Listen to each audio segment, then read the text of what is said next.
Here is, I've hooped the fabric for the first snow border. Now, I need the first stitch of my placement line. It should be right here. I'm literally more than an inch away. So I'm going to straighten this up and make sure it's rotated right, but I'm going to do it in pinpoint. So I'm going to go to my pencil, I for information, which is where all my editing screen is.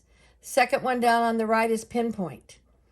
Now, I can see where my first stitch is on the screen because the placement line is black, and then at the end of it, I have a circle with a crosshair showing me the first stitch.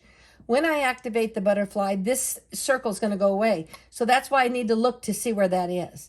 I'm going to touch right below it, and it goes to the closest piece of embroidery, which is the bottom of that line.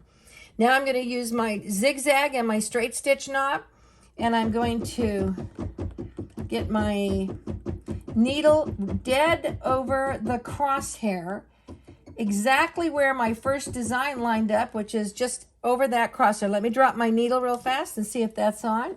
Needle up. I'm going to go up a little and over just a hair more. Okay, let's see, drop that again, and beautiful. So I'm right over the crosshair. I'm going to set this, and when I do this, the white circle inside this marker is going to turn yellow. There it turned yellow, so that's set. That means that when I rotate the design, it's going to pivot off of this point. Now I'm going to go to the opposite end of the placement line, which is the top of that line. Actually, that's in that green tree, but I want to go right here where I can see where my mark is, so I'm just going to go a little bit lower. And let me drop the needle. What? Dead on. I guess I don't need to rotate this one. It's just perfect. I'm sorry. I hooped it perfect. Didn't mean to, but... that is perfect. So it's just dead on my line straight. So I'm going to hit set. I have 2 markers. So I know I'm ready to go. Big I for information drops all the tools. I'm going to go to the needle in the lower right corner.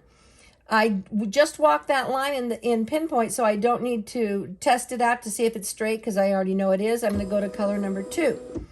Now I'm going to float 1 layer only of my tearaway, and I'm going to get my gray thread. And I'm going to go ahead and sew out the placement line for my snow border.